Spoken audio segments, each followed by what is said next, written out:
नमस्कार, ये आकाशवाणी शिमला है। अब आप पूनम शर्मा से प्रादेशिक समाचार सुनिए। आज के मुख्य समाचार। प्रयागराज में चल रहे महाकुंभ में अब तक 14 करोड़ से अधिक श्रद्धालुओं ने लगाई आस्था की डुबकी। मौनी अमावस्या पर कल होगा दूसरा अमृत स्नान। नगर व ग्राम नियोजन मंत्री राजेश धर्माणी ने हिमुडा को पर्यटन आधारित परियोजनाओं के निर्माण को प्राथमिकता प्रदान करने के दिए निर्देश। नेता प्रतिपक्ष जयराम ठाकुर ने कांग्रेस को सनातन के प्रति नजरिया बदलने व सम्मान देने की दी सलाह। और प्रदेश में मौसम साफ रहने से तापमान में वृद्धि। मौसम विभाग ने कल से पश्चिमी विक्षोभ के सक्रिय होने की जताई संभावना। अब समाचार विस्तार से। उत्तर प्रदेश के प्रयागराज में चल रहे महाकुंभ में कल मौनी अमावस्या के अवसर पर दूसरा अमृत स्नान होगा। इस दिन अमृत स्नान बहुत शुभ माना जाता है। पहला अमृत स्नान 14 जनवरी को मकर संक्रांति के दिन हुआ था। महाकुंभ में आज शाम तक 4.5 करोड़ से अधिक श्रद्धालुओं ने स्नान किया, जबकि अब तक कुल 14 करोड़ 76 लाख श्रद्धालु महाकुंभ में डुबकी लगा चुके हैं। महाकुंभ के दौरान 10 लाख से अधिक श्रद्धालु कल्पवास कर रहे हैं। राजस्व व जनजातीय विकास मंत्री जगत सिंह नेगी ने आज रिकांगपिओ में जिला स्तरीय विकास योजना व 20 सूत्रीय कार्यक्रम समिति के तहत आयोजित बैठक की अध्यक्षता की। इस दौरान उन्होंने कहा कि ये कार्यक्रम राज्य में गरीबी उन्मूलन व वंचित वर्गों के जीवन में सुधार लाने के लिए अभूतपूर्व कार्य कर रहा है।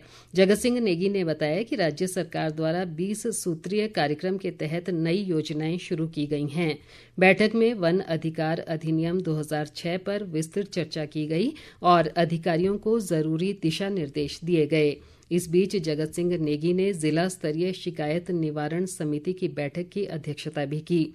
उन्होंने कहा कि गैर सरकारी सदस्यों द्वारा लाई गई अधिकतर शिकायतों का समाधान किया गया है और किन्नौर के विकास के लिए सभी विभाग बेहतर कार्य कर रहे हैं।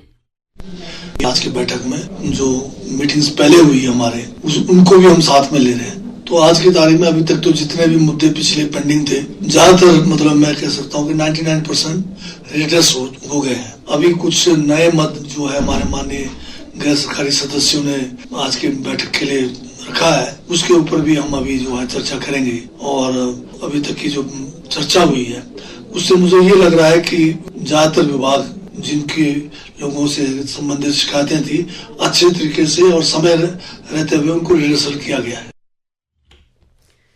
नगर व ग्राम नियोजन मंत्री राजेश धर्माणी ने हिमुडा को पर्यटन आधारित परियोजना के निर्माण को प्राथमिकता प्रदान करने के निर्देश दिए हैं। आज शिमला में हिमुडा के निदेशक मंडल की बैठक की अध्यक्षता करते हुए उन्होंने कहा कि शिमला के निकट जाठिया देवी में बनने वाली माउंटेन सिटी परियोजना शिमला की भीड़ को कम करने की दिशा में सहायक साबित होगी। उन्होंने हिमुडा की परिसंपत्तियों की जियो टैगिंग की आवश्यकता पर भी बल दिया।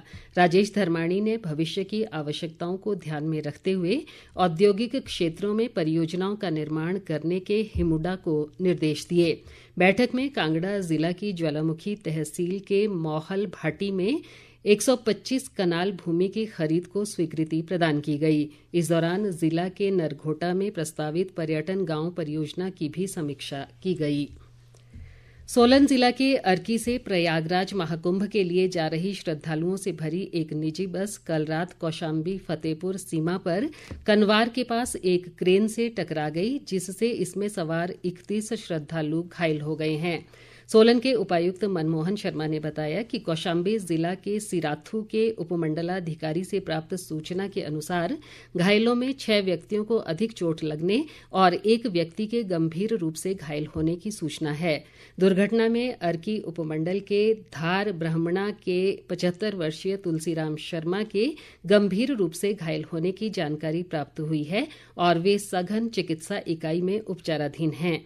उपायुक्त ने कहा कि 14 घायल व्यक्ति सामुदायिक स्वास्थ्य केंद्र सिराथू और 10 घायल व्यक्ति जिला अस्पताल कौशाम्बी में उपचाराधीन हैं।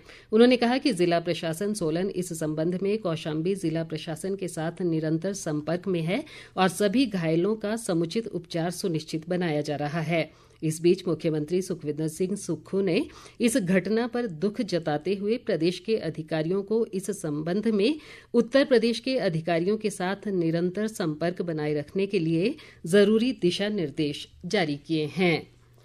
ताज़ा समाचारों के लिए आप हमारे Facebook page all India radio news Shimla, x handle @AIR News_शिमला और YouTube channel AIR Shimla news पर लॉग इन कर सकते हैं। बाकी समाचार अंतराल के बाद।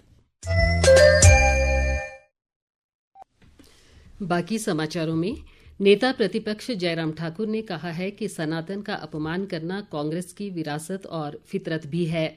शिमला से जारी एक बयान में उन्होंने कहा कि कांग्रेस के छोटे नेता से लेकर राष्ट्रीय अध्यक्ष तक सनातन धर्म को अपमानित करने का कोई मौका नहीं छोड़ते हैं।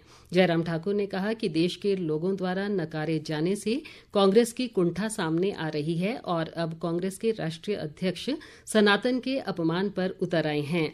उन्होंने कहा कि कांग्रेस नेताओं को देश में हो रहा विकास क्यों नजर नहीं आता, जबकि प्रधानमंत्री नरेंद्र मोदी के नेतृत्व में चहुमुखी विकास हो रहा है।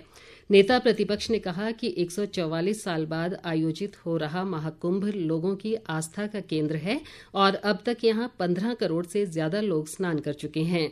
जयराम ठाकुर ने कहा कि महाकुंभ में करोड़ों लोगों के आने से अर्थव्यवस्था को फायदा होगा।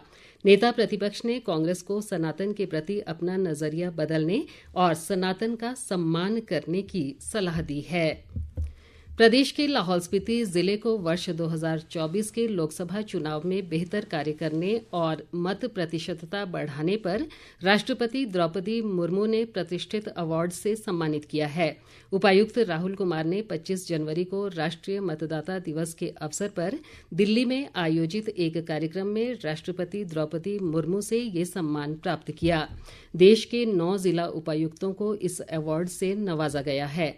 उपायुक्त ने इस प्रतिष्ठित अवार्ड का श्रेय मतदाताओं, अधिकारियों और कर्मचारियों को दिया है।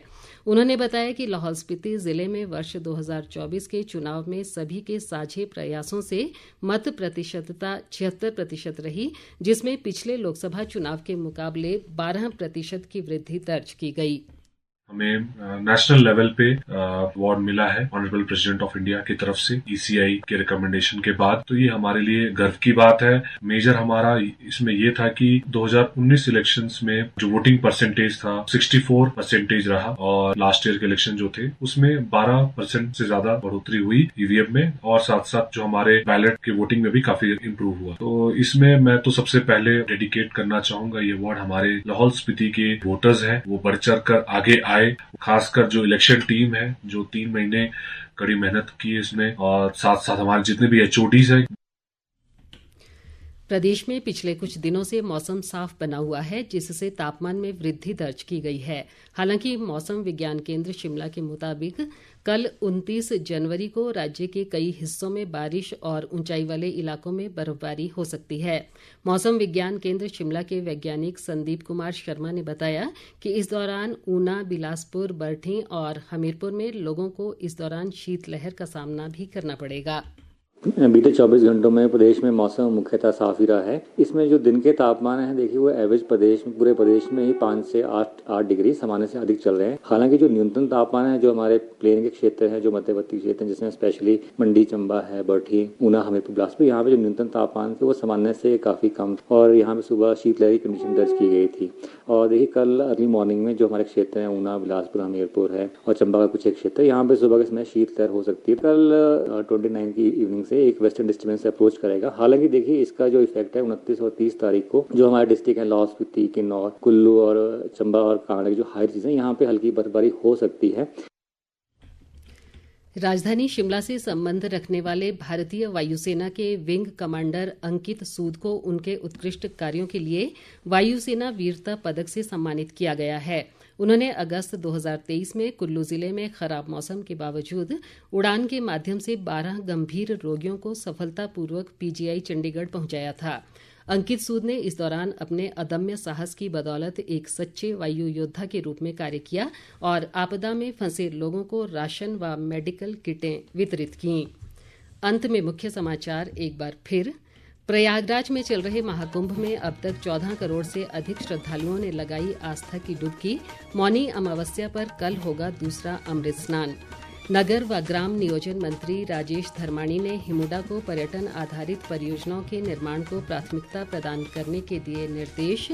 नेता प्रतिपक्ष जयराम ठाकुर ने कांग्रेस को सनातन के प्रति नजरिया बदलने व सम्मान देने की दी सलाह। और प्रदेश में मौसम साफ रहने से तापमान में वृद्धि। मौसम विभाग ने कल से पश्चिमी विक्षोभ के सक्रिय होने की जताई संभावना। इसी के साथ ये समाचार बुलेटिन समाप्त हुआ। हमारा अगला बुलेटिन आप सुन सकते हैं कल सुबह 9:20 पर। नमस्कार।